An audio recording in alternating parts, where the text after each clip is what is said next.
Need computer training for a group or office? Contact us today to get a free demo of our training at www.teachucomp.com/enterprise-licensing. When you receive funds from customers within the Receive Payments window and place the funds into your undeposited funds asset account, QuickBooks tracks that money until it has actually been deposited into the bank account. Later on, when you are ready to take your payments to the bank, you can record the deposit within QuickBooks and group the various payments that you've received and placed into the undeposited funds account into a single amount that is shown as being deposited into your selected bank account. This makes the amounts recorded as deposits for the bank account match the amounts recorded by your bank statements, which makes account reconciliation much easier. Also, when you are preparing the funds for deposit in QuickBooks, you can print a deposit slip to bring with you to the bank if needed, and then make the deposit at the bank. Note that when you record the deposit within QuickBooks, it takes the deposited funds and adds it to your selected bank account register. At that time, you can also tell it to leave out a certain amount for cash back if needed, which you could record to an account like petty cash. To make a deposit in QuickBooks, select Banking from the menu bar and choose the Make Deposits command. This will most often then cause the Payments to Deposit window to appear on screen.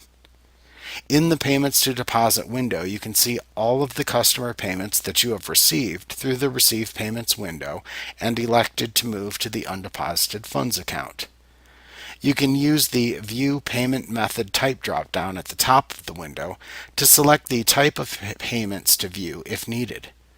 You must then check any received amounts that you will actually be taking to the bank to deposit.